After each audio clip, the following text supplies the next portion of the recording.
Assalamualaikum warahmatullahi wabarakatuh dan salam sejahtera. Saya Cikgu Lin akan menerangkan bab 1 seni ragam hias untuk subjek seni visual tingkatan 2. Sebelum itu jangan lupa tekan like, subscribe dan komen serta sharekan video ini jika bermanfaat. Check it out.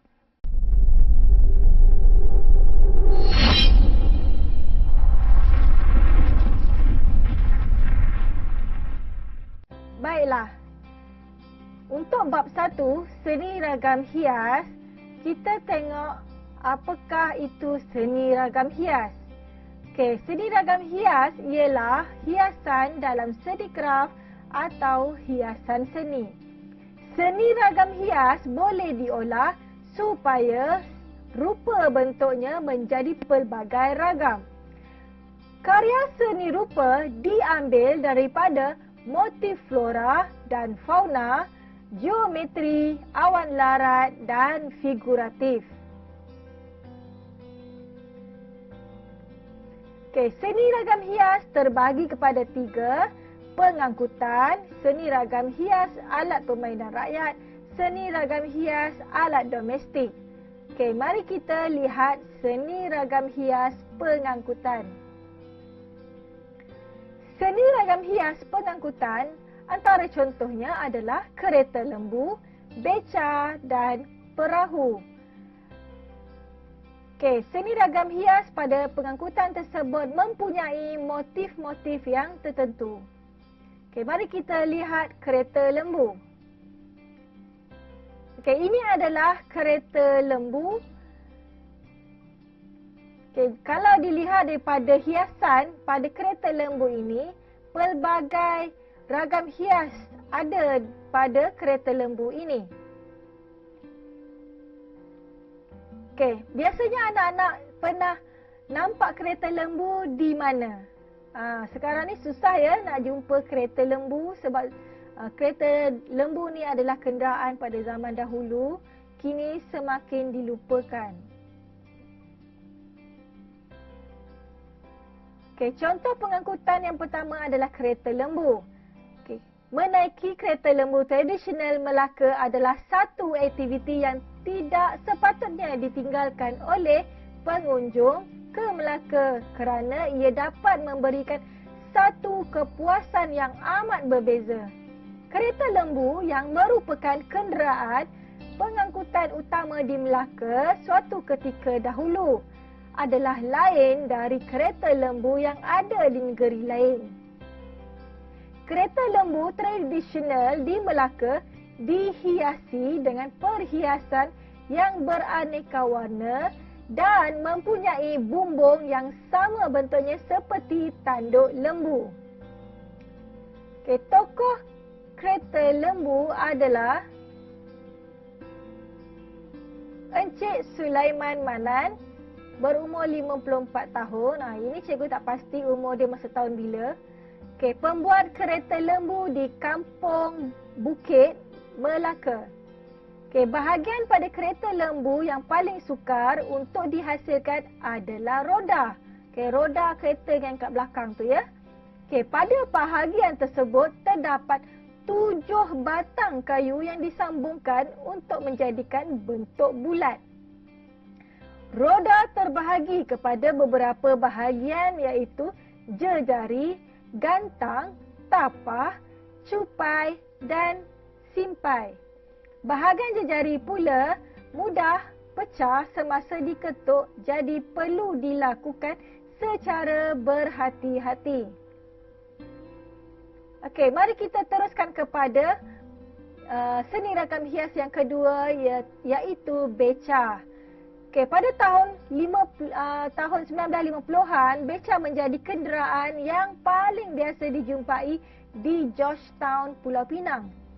Walaupun beca pernah menyumbangkan jasa, namun bilangan pengayuh beca kini semakin berkurang sehingga menyebabkan kemerosotan ekonomi. Selain mengangkut penumpang, ia sering digunakan sebagai gerai bergerak oleh kebanyakan penjaja. Okey, ini adalah contoh beca. Okey, apa yang kamu dapat lihat pada beca ini adalah seni ragam hias yang terdapat pada beca tersebut. Okey, kalau nak dilihat di negeri Melaka kini, tempat tumpuannya adalah di Bandar Melaka, Bandaraya Melaka. Terdapat banyak dan pelbagai jenis ragam hias beca ini. Okey, tokoh beca adalah Chow Yu Chun. Chow Yu Chun berumur 60 tahun. Ini pun sama, cikgu tak pasti umur tahun masa bila. Okey, pembuat beca generasi keempat dan terakhir di Pulau Pinang. Mengambil alih perniagaan bapanya sebagai pembuat beca pada tahun 1989. Pada tahun 2003, mereka terpaksa berpindah ke premis baru di Jalan Pintal Tali. Chu mampu membaiki sehingga 10 beca dalam sehari, namun memerlukan 20 hari untuk membuat sebuah beca. Baiklah, kita teruskan kepada seni ragam hias yang pengangkutan yang lain, iaitu perahu. Okey. Perahu tradisional merupakan salah satu pengangkutan air yang sangat penting ketika dahulu. Perahu biasanya dibuat daripada kayu cengal, jati dan balak, yang mana ketahanan kayu ini adalah sangat tinggi dan sukar mengalami kerosakan.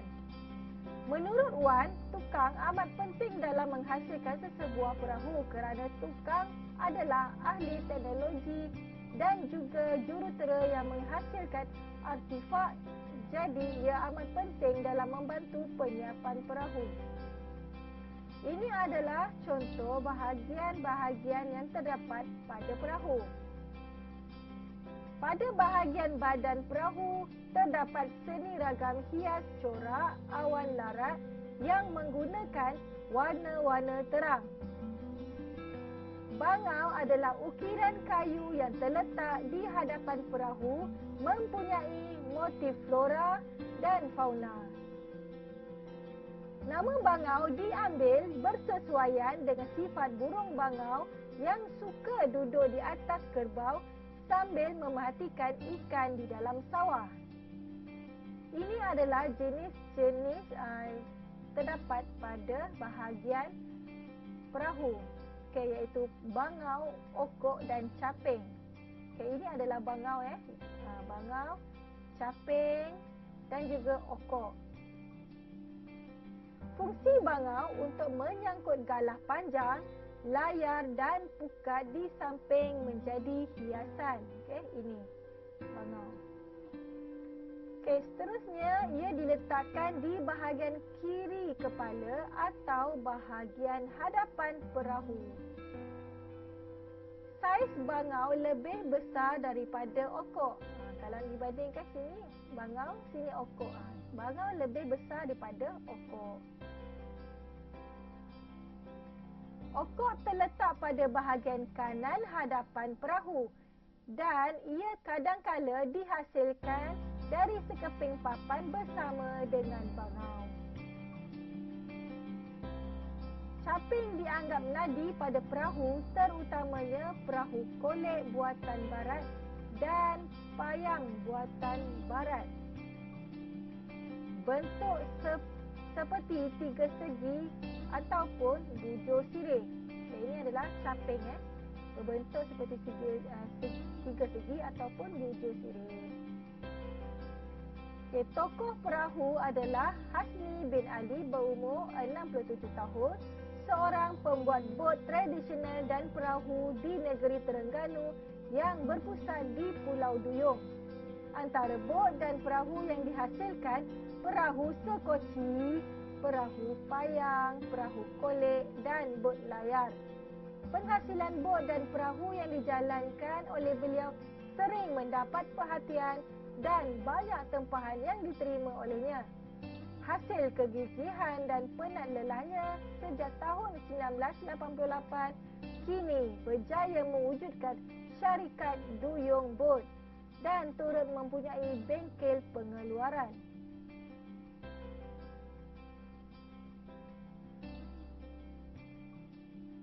Baiklah, mari kita lihat seni ragam hias alat permainan rakyat. Okey, alat permainan rakyat juga dikenali sebagai permainan tradisional. Okey, mempunyai motif-motif tertentu. Okey, kita mulakan dengan gasing. Gasing merupakan sejenis permainan yang boleh berputar pada paksinya sambil mengimbang pada satu titik. Gasing merupakan permainan tradisional orang-orang Melayu sejak dahulu lagi. Gasing diperbuat daripada kayu berbaru, kemuning, merbau, rambai dan kundang kayu tersebut akan ditakik-takik dan dikikis-kikis sehingga membentuk menjadi gasing. Tali gasing diperbuat daripada kulit pokok berbaru. Panjang tali gasing biasanya bergantung pada panjang tangan seseorang, biasanya 1 meter.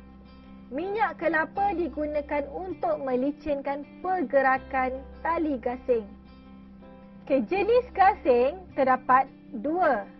Okay, ada dua jenis gasing, iaitu gasing pangkar dan gasing uri. Gasing pangkar mempunyai seni ragam hias. Okay, seni ragam hias pada bahu gasing. Seni ragam hias yang biasa digunakan adalah motif flora. Okay, ini adalah jenis gasing, iaitu jenis pangkar dan jenis gasing uri. Kalau kamu perhatikan kat sini bahu dia, dia lain sikit. Yang pangkar ni dia menaik sedikit. Okay, yang ini bahu dia agak lepeh.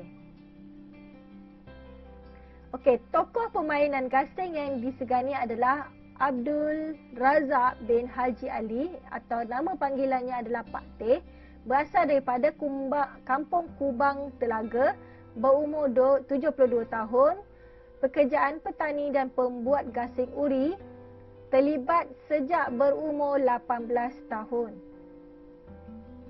Okey, seterusnya kita pergi kepada alat permainan yang kedua adalah wow. Okay, wow adalah warisan budaya yang tinggi nilai estetiknya, terkenal kerana seni ragam hiasnya yang menarik. Wow yang dihasilkan dihias dengan motif flora dan awan larat. Okay, ini adalah contoh beberapa jenis wow yang ada di Malaysia. Okay, ini adalah wow bulan, wow kucing, wow jala budi, wow merak, wow puyuh, wow kapal, wow barat, wow kebayak, wow dodoh lang, wow seri negeri, wow helang, wow kikik, wow kangkan, wow seri bulan dan wow kenyalang. Okay, ada banyak lagi sebenarnya wow yang jenis lain. Okay, seterusnya, okay, wow mempunyai nilai estetik yang tersendiri dan penuh dengan seni halus. Wow merupakan permainan masa lapang petani, terutamanya pesawah padi. Wow diperbuat daripada kertas yang berangka, iaitu daripada buluh. Buluh tu adalah kerangka dia dan dibalut dengan kertas. Okay, wow popular di negeri Kelantan, Terengganu, Kedah dan Perlis. Wow juga dikenali sebagai layang-layang di negeri Johor, Negeri Sembilan dan Selangor. Wow wujud 3,000 tahun lalu di negara China. Pada masa ini, seluruh dunia meminati permainan wow. Malaysia merupakan tuan rumah bagi pertandingan wow sedunia. Okay, ia adalah menjadi acara pertandingan tahunan dan sebagai tarikan pelancong. Okay, tokoh wow adalah Syafi'i bin Yusuf. Syafi'i bin Yusuf meminati bidang kraft wow sejak di sekolah rendah lagi.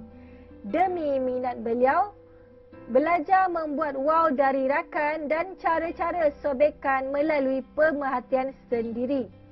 Ibu bapanya turut memberi dorongan terhadap minat beliau. Pada masa itu, beliau hanya bertanding sambil bermain wow di Stadium Kota Baharu.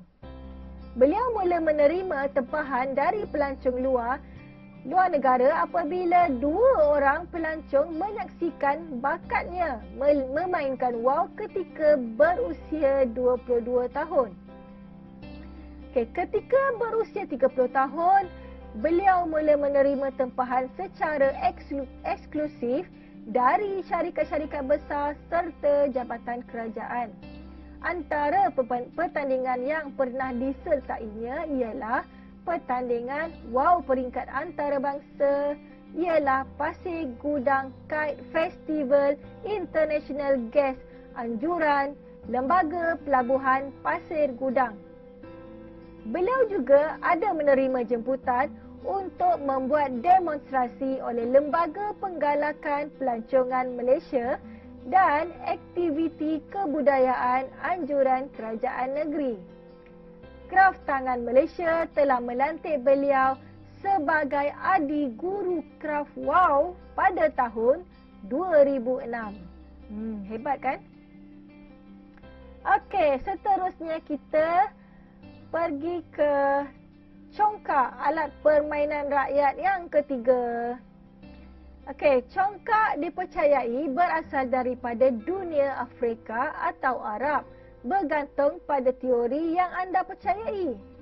Bukti tertua yang dijumpai oleh cari gali purba yang dibiayai oleh Persatuan National Geographic. Persatuan National Geographic menjumpai kepingan batu kapur yang mempunyai 2 liang selari. Dijumpai semenjak 5,000 sebelum Masihi hingga 7,000 sebelum Masihi di masa kini, iaitu Jordan. Dari Timur Tengah, permainan ini tersebar ke Afrika. Nama congkak dipercayai berasal dari perkataan bahasa Melayu congak yang bermaksud pengiraan mental. Okey, ini adalah serba sedikit tentang sejarah congkak. Okey, permainan congkak menggunakan papan kayu berlubang atau lubang di atas tanah. Buah congkak biasanya menggunakan biji getah ataupun guli. Okey, anda boleh dilihat di sini ada badan, kepala dan ekor lubang mempunyai seni ragam hias yang tersendiri. Okey, cantik bukan? Bukan macam zaman sekarang ni kita punya congkak kebanyakannya daripada plastik. Di zaman dulu congkak diukir dengan sebegitu cantik sekali. Okey, ini adalah contoh congkak yang ada diukir dengan pelbagai ragam hias. Okey, ada bentuk kucing, ada bentuk kuda, macam-macam ya. Okey, kita teruskan kepada seni ragam hias alat domestik. Okey, alat domestik adalah berkaitan dengan keperluan harian, terutamanya di rumah. Contohnya adalah rehal, kukuran, acuan putu, jebak puyuh, bakul, nyiru dan banyak lagi lah. Okey, kita masuk kepada rehal. Okey, rehal adalah sejenis papan bersilang yang direka untuk meletakkan Al-Quran. Rehal mempunyai ukuran dan seni ragam hias dengan motif tertentu. Biasanya, rehal menggunakan motif flora, geometri dan kaligrafi. Okey, ini adalah contoh rehal yang diukir dengan sebegitu cantik menggunakan kayu. Okey, bahan utamanya adalah kayu. Okey, seterusnya kita masuk kepada kukuran. Okey, kukuran adalah sejenis alat yang mempunyai mata bergerigi. Kegunaannya adalah untuk mengukur, mengeruk dan mengikis isi kelapa. Kukur kelapa ini digunakan oleh masyarakat Melayu pada zaman itu untuk mengukur dan mendapatkan isi buah kelapa untuk diambil santan yang merupakan bahan penting pada masakan Melayu. Seni ragam hias terdapat pada badan yang bermotifkan flora dan fauna serta awan larat.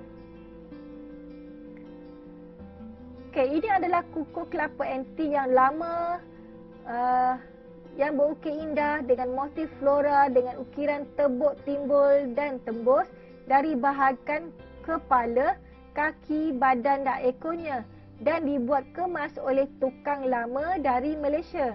Kukuh jenis ini dipercayai disimpan oleh golongan bangsawan dahulu di tanah Melayu. Okey. Ini gambar dia. Okey, kalau kamu tengok dekat sini, kukuh ni diukir menggunakan kayu kan. Asalnya kayu, diukir bermotifkan daun, bunga kan. Macam-macam bentuk ada. Ada haiwan pun ada. Kalau kamu tengok daripada lakaran kat sini, macam-macam bentuk ada. So, kalau kita nak menggunakan kukuran ni, kita akan duduk di atas sini dan kita akan kelapa kita akan pecah dua. Okay, kita akan belah dua dan kita akan parut. Zaman sekarang kita pakai parut yang mesin kan, yang bulat tu. Zaman dulu kita pakai kukuran macam ni. So kelapa ni akan menjadikan halus lah. Akan menjadi halus dan kita akan tadah dekat bawah ni dengan bekas atau pinggan ke apa-apalah. Okay, ini adalah kukuran. Okey, seterusnya kita masuk kepada acuan putu. Okey, acuan putu ialah alat untuk membuat kuih putu kacang.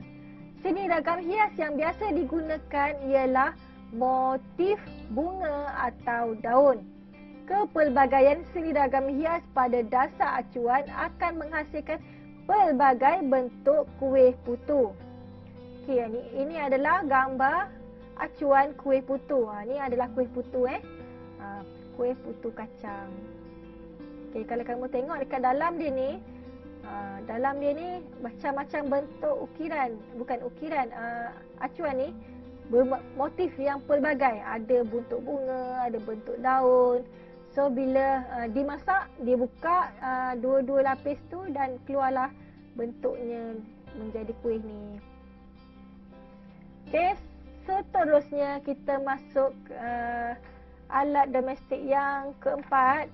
Okey, jebak puyuh. Okey, jebak puyuh ialah alat yang digunakan untuk memerangkap burung puyuh. Alat ini mempunyai pelbagai seni ragam hias. Seni ragam hias yang dihiasi dengan motif flora yang membentuk sulur bayung di atas gunungan dan lingkaran yang kompleks. Motif gunungan menggunakan teknik tebuk tembus bersilat. Okey, ini adalah contoh ukiran yang terdapat pada jebak puyuh. Okey, kalau kamu perhatikan dekat sini ukiran dia sangat cantik dan belakang ini, yang belakang sini adalah dia punya perangkap sangkar dia. Jadi kalau burung puyuh tu masuk, dia akan masuklah dalam sangkar ni. Kat depan dia tak nampak sangkar. Dia nampak macam pintu cantik je kan. Nampak tertarik, dia akan masuk ke dalam tu. Okey. Tokoh jebak puyuh. Okey. Tokoh jebak puyuh adalah namanya Cik Mok Cik Awang, berusia 70 tahun. Dalam menghasilkan jebak puyuh amat terbilang sehingga melayakkannya menerima pengiktirafan oleh kerajaan kerana kegigihan memartabatkan seni warisan Melayu yang semakin pupus.